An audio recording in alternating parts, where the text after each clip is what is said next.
जो आज मैं आप सबके लिए खंड क का अंबर भाग 2 प्रश्नों को पढ़कर जब आप लिखोगे शायद आ सकता है, इसीलिए मैं आप सबके लिए कम मात्रा में मैं आप सबके लिए प्रश्न यहाँ पहला क्वेश्चन नंबर 1 में है, पूर्ण वाक्य में जवाब दें।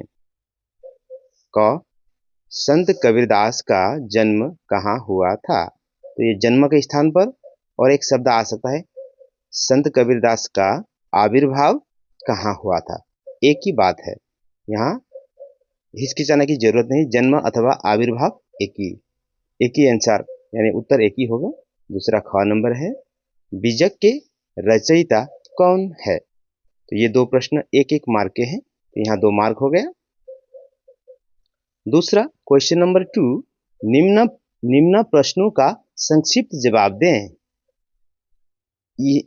इन प्रश्नों का एक प्रश्न का 2 मार्क करके, अर्थात 2 गुनी 5 यानी 10 मार्क का यहाँ आपको मिलेगा। पहले में 2 चला गया तो 12 मार्क का प्रश्न लेकर मैं आप सबके सामने आया था आज।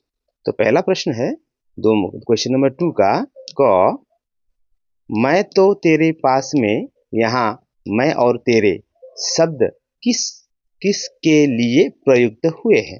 यानी ये आप सभी का किताब का ही टेक्चुअल क्वेश्चन ही है। दूसरा, मनुष्य ईश्वर को कहाँ कहाँ खोजता है?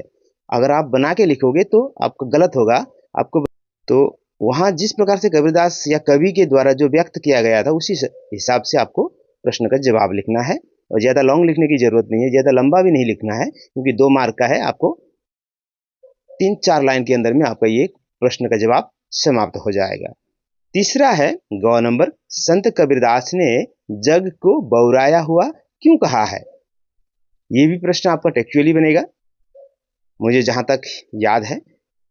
ठीक है। दूसरा घ नंबर यानी चौथा नंबर, पत्थर तोड़ने वाली स्त्री का कहां बैठकर काम कर रही थी और वहां किस चीज की कमी थी?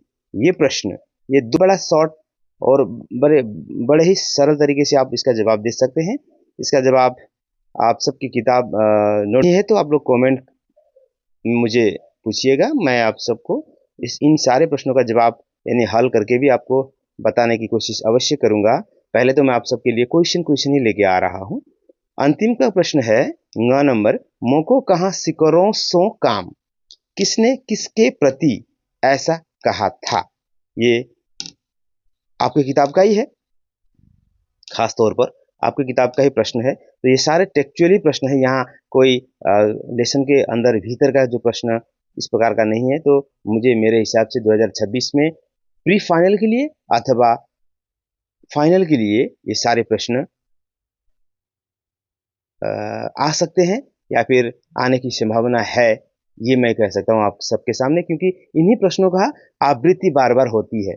खास तौर पर अगर हम कहें तो आवृत्ति बार बार होती है। इसीलिए प्यारे बच्चों, आप सबको इन प्रश्नों का जवाब आपके बही में खाते में ढूंढना है। अगर नहीं है तो मुझे बताइएगा, मैं आपको इन सारे प्रश्नों का उत्तर यानी जवाब देने की कोशिश अवश्य मैं करूंगा।